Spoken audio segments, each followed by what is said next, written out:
This is fantastic, but there's a bloody great spider just over here, and he's not so keen on the fact that the Troopy's moving after all this time. He's kind of hanging off the mirror, a bit concerned that he might come flying in the window at me.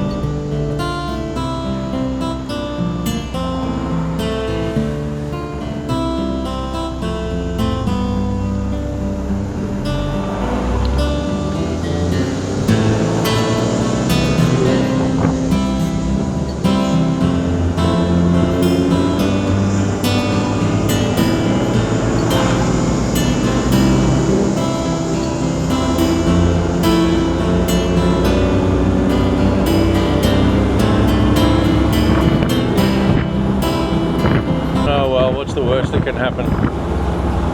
You can see my anxious glances to the left. I'm going to have to pull over and see if we can shift him. Let me just do that.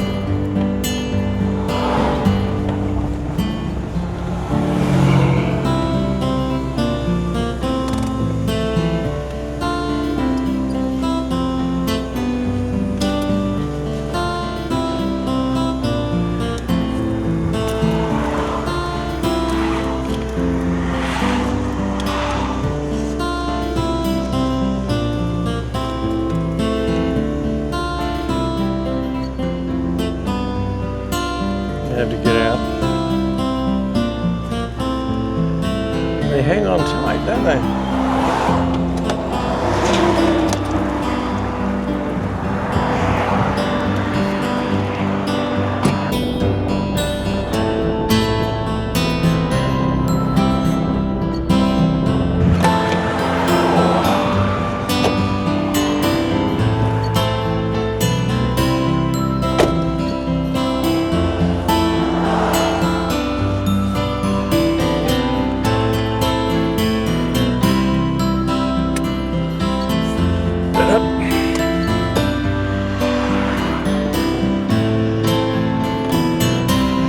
Otherwise I would have had nightmares.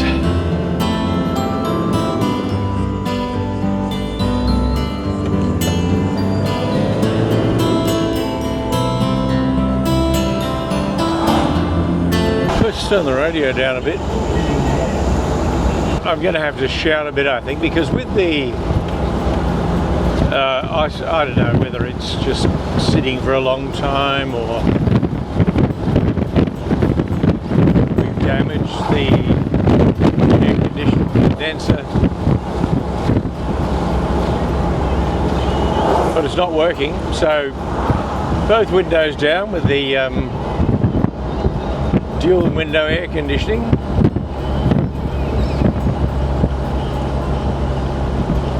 Now this is the first run I've been on in a very long time.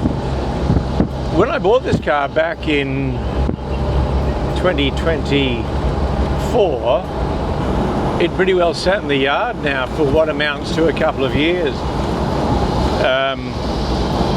This is the first drive I've been on since picking it up from Lismore, and here's a bit of an excerpt from that trip.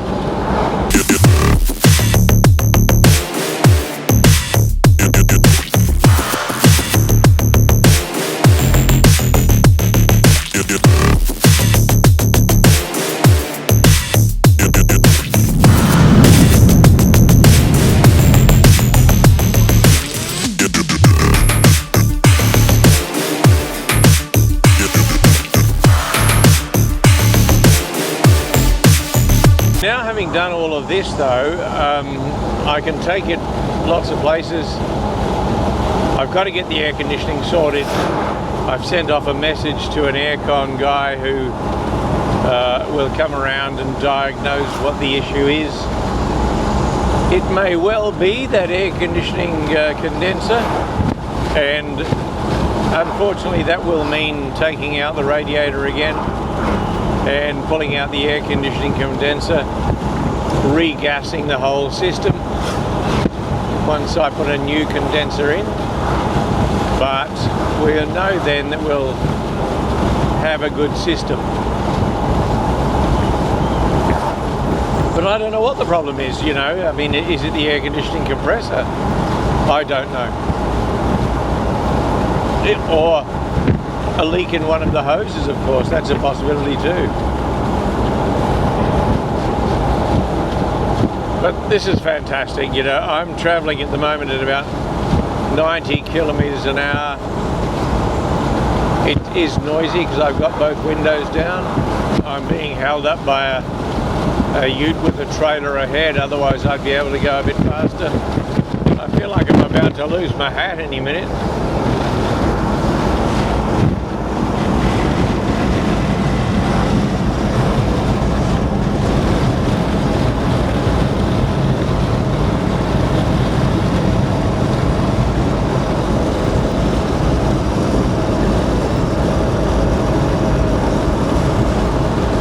Well, let's try the one window aircon, hey? Might be slightly better and I don't have to shout quite so much.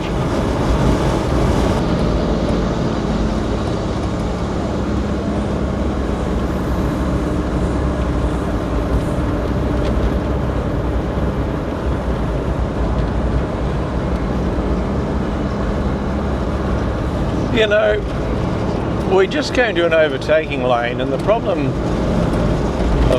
of being slow is actually not me, it's that car ahead. And two cars went past me, but they didn't pass the car ahead. So they're still stuck behind the slowpoke.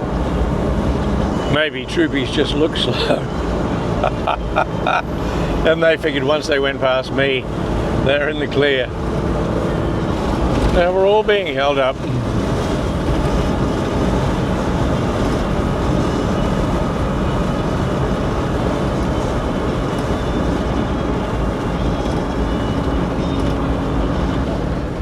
What I do find, and this is just an observation, I don't know whether this coincides with your thoughts, but when you have a road where the speed limit keeps changing between 80 and 100, 80 and 100, everyone just travels at 80. And maybe it's because they really can't be bothered trying to figure it out which particular zone they're in at the time, so they just travel at the slowest speed. And that way then there's a guarantee that you won't get a ticket from the revenue raisers.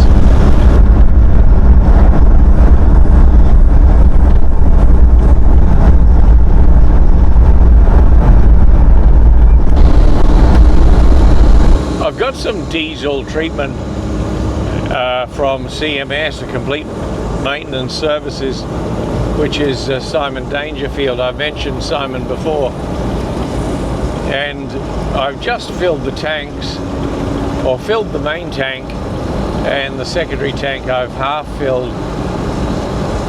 I'm running on the rear tank at the moment because I want to see if there's any sludge in there that it flushes out and ends up in the filter before I change the filter. But I wonder if the injectors would benefit from a dose of the diesel clean from CMS. So when we get back, I'll make sure to put that in. I'll put it in the front tank and then run through that tank of fuel so that we can give the injectors a good flush out. But it's running exceptionally well. You know, I've been in fifth gear and climbing hills. Now they're not steep, but these engines are notoriously defeated by hills, so I'm pretty happy with that.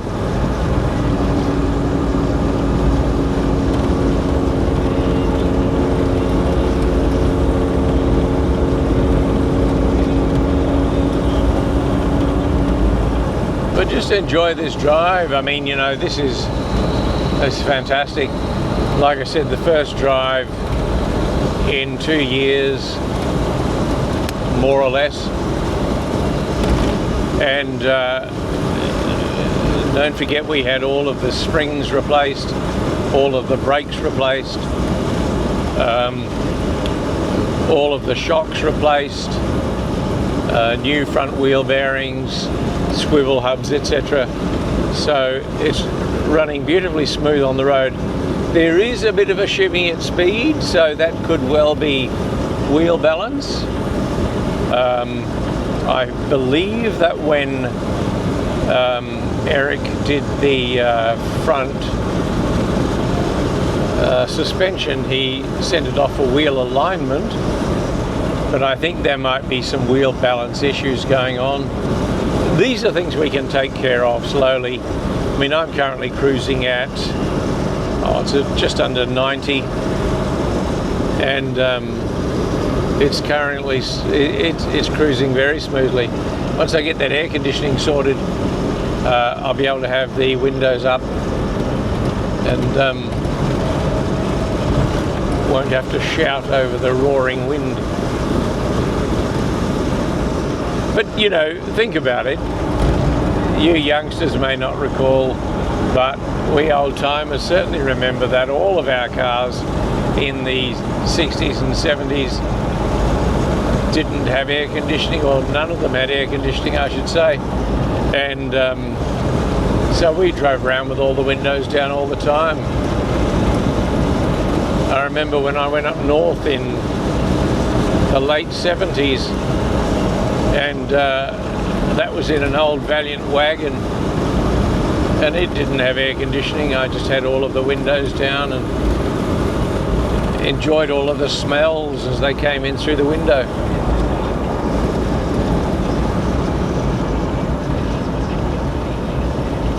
So look, we're nearly home, and I've got a couple of jobs that I've got to do.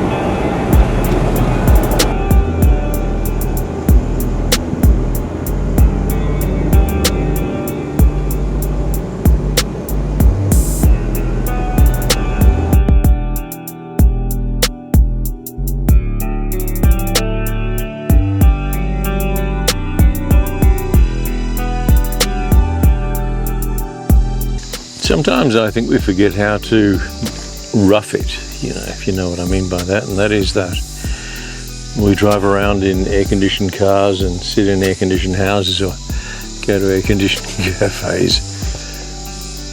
But very rarely do we just kind of sit there in nature, like I might be doing today, which is here at Lake Wyalong, enjoying some flies landing on the nose.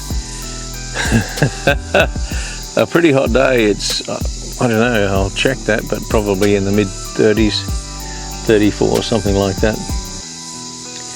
And in a car that's more like driving a truck.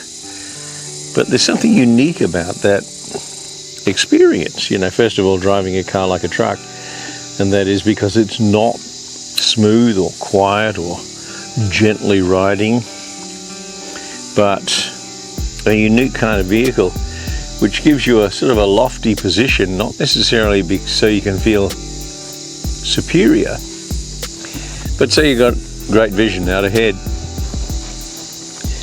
And it's also good to know that the vehicle that you're in is fully capable of doing all kinds of things, you know, including surviving a smash a lot better than a lot of much smaller, lighter cars. True, it doesn't have the safety features in the sense that a lot of cars have crumple zones, but if you crash into another car, they're really going to be doing all the crumpling for you. So the impact two vehicles running into each other is going to be the same, and the energy is going to be dispersed into the smaller vehicle rather into the larger vehicle. So you know, that's one of the advantages. But like I said, you don't necessarily drive a Troopy because it's tough and it'll survive a crash better, but that is certainly one of the features.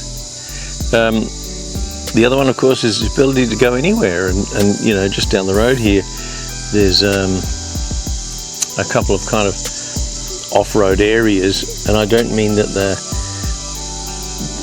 you know, particularly challenging or anything like that, but it's just that you wouldn't necessarily want to take a modern car with very little ground clearance into it. So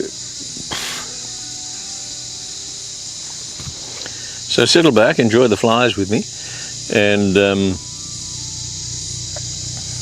let's carry on the road.